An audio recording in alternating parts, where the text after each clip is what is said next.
का अशा अस्वस्थपणे फेऱ्या मारताय? काय नाही का असं वाटतं ते दार वाजेल, दार उघडल्यावर बाहेर राधिका असेल काहीतरी गरमागरम खायला आणलेलं माझ्यासाठी. काय कसलं काय आणि काय. खरंच राधिका गेल्यापासून कसं शांत शांत झालंय नाही? माझ्या मनाला तर सारखी रुखरुख लागून राहिली आहे. खरंच परत येईल ना हो राधिका? कधी येईल?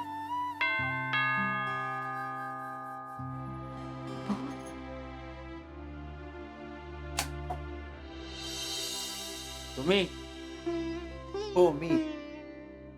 काय झालं नाना? काय या आत या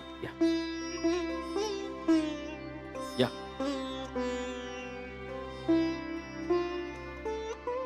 या बस. भारती जरा चहा टाक यांच्यासाठी. नाही चहा नको, माझा झालाय. अहो मी राधिकाची चौकशी करायला आलो होतो. तिची काही खबर बात? ते परत येईल याच आशेवर तर बसलोय आम्ही. म्हणजे अजूनपर्यंत माहितीच नाही ती कुठं आहे ते? नाही नाही, तिचा फोन आला होता. ती तिच्या भावाकडे आहे आणि सुखरूप आहे. ठीक आहे, निदान भावाकडे तरी आहे. घरी कधी यायचं म्हणतेय? काय आता कोणास ठाऊक. नाना, दोघांमधलं भांडण मिटवण्यासाठी आपणच काहीतरी केलं पाहिजे. प्रयत्न केला हो आम्ही. फोन करून गुरुच्या आई वडिलांना बोलावून घेतलं ना इथे. म्हणजे ते आले होते? हो आले, बोलले आणि गेले. म्हणजे ते काय आता हा माणूस कोणाचं ऐकायला तयार नाही. त्यानं आता स्पष्टपणे सांगितलेलं आहे मी राधिकाचा स्वीकार करणार नाही. त्याला त्या कुठल्या त्या शनी ते काय शनाया शनाया हा ते तिच्यावर राहायचंय. अरे देवा, हे काय झालं? काय आता काय करायचं, सगळं विचित्रच होऊन बसलंय. त्याचे आई वडील आले होते, त्यांनी पॅचअप करण्याचा प्रयत्न केला पण त्यानं काय ऐकलं नाही. शेवटी ते अथर्वला घेऊन गेले हो नागपूरला. तर ही बिचारी इकडे एकटीच भावाकडे. आई वडिलांनी सांगून पण जर होत नसेल ना, तर आता यांचं पॅचअप होण्याची शक्यता पूर्ण संपली. हो नाही पण तुम्हाला सांगतो, राधिकाच्या आयुष्यात जे काही होते ना त्याचे परिणाम त्या गुरुनाथला भोगावे लागणार बघा. त्यातल्या त्यात बरी गोष्ट एवढीच आहे की ती तिच्या भावाकडे आहे आणि सुखरूप आहे. पण आज ना उद्या भावाला आणि बहिणीला कळेलच ना. त्यांना कसं वाटेल? चल येतो का? अहो काय? सुजेचे व्हॅनचे पैसे देताय ना? जरा खर्च कमी कर. या महिन्याचं इलेक्ट्रिसिटीचं बिल पण खूप आलंय. इलेक्ट्रिसिटीचं बिलाचं राहू दे, तुमचं मोबाईलचं बिल बघा आधी. त्यात अजून सुजयचे व्हॅनचे पैसे, शाळेचे पैसे, धुणेवाली भांडीवाली सगळ्यांचे पगार. पगारावर पगार आहेत नुसते. येऊ ग? जायच्या टायमाला काहून बनबन करून राहिली? चिडू नको तर काय करू? आधीच आपले खायचे वांदे आहेत, त्यात खाणारी 2 तोंड वाढलीत अजून. आपलंच भागत नाही आपल्या खर्चात. चित्रा हळू बोल, ती आतमध्ये आहे. हळू काय बोल? तुमची बहीण तिच्या मुलाला घेऊन इथं आली त्यामुळे आपला खर्च नाही का वाढला? 3,000त कसा बसा महिन्याचा किराणा व्हायचा. या वेळेला 15 दिवसातच संपलंय सगळं. खण का काढतेस ग तू? हो मग काय करू? स्वतःचं एवढं मोठं घर सोडून आली. स्वतःच्या नवऱ्याला सांभाळता येत नाही, ही काय आपली चूक आहे का? जास्त बोलू नकोस, बहीण आहे ती माझी. बहीण असली म्हणून काय झालं? तिच्यामुळे उद्या आपण रस्त्यावर आलो तर काय करणार आहात तुम्ही? एवढा काय गयाबिता नाही मी तुला रस्त्यावर येऊ द्यायला. वेळ पडली तर कर्ज काढीन. म्हणजे कर्जबाजारी व्हालच ना? काय चालवलंस ग तू सकाळी सकाळी कटकट? मी हे यासाठी बोलतेय की परिस्थिती जर अशीच राहिली ना तर खरंच कर्ज काढायची वेळ येईल आपल्यावर. यातून काहीतरी मार्ग काढा बरं. हे काय करणार आहे? काहीही करा. हे बघ, ती माझी बहीण आहे, मी तिची जबाबदारी नाकारू शकत नाही. पण तिची जबाबदारी गुरुनाथची पण आहे ना, तिची आणि त्याच्या मुलाची. त्यानं नाकारली, त्या बयेच्या नादात त्यानं हिला सोडली ना. मग आता आपण काय करणार? आयुष्यभर हिला आणि हिच्या मुलाला पोसायची वेळ आली तर काय करणार आहात तुम्ही? यातून काहीतरी मार्ग काढा, नाहीतर मलाच काहीतरी करावं लागेल हा. काय करणार आहे का तू?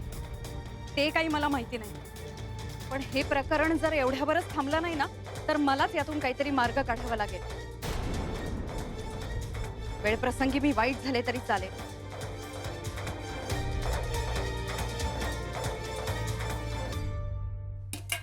काय हालत झालीये घराची. सगळं घर अस्ताव्यस्त झालंय. मी असं चिवडा लाडू खात राहिलो ना तर काका दिसायला लागेल आता. आता कोण आलं?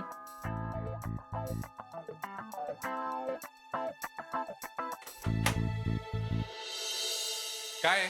कशाला बोलवलं? काय काम आहे? जरा हळू बोलशील का? आधी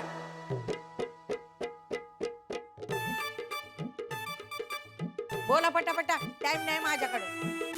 अरे मी काय रिकामा बसलोय का इथे? काय बोलायची काही पद्धत वगैरे? बरं बोला काय ती. हे बघ ते हे बघा, हे घराची काय हालत झाली बघताय ना तुम्ही, तर जरा तुम्ही आवरलं हे तर बरं होईल जरा, नाही का? अरे देवा, घराची अशी हालत कशी झाली हो?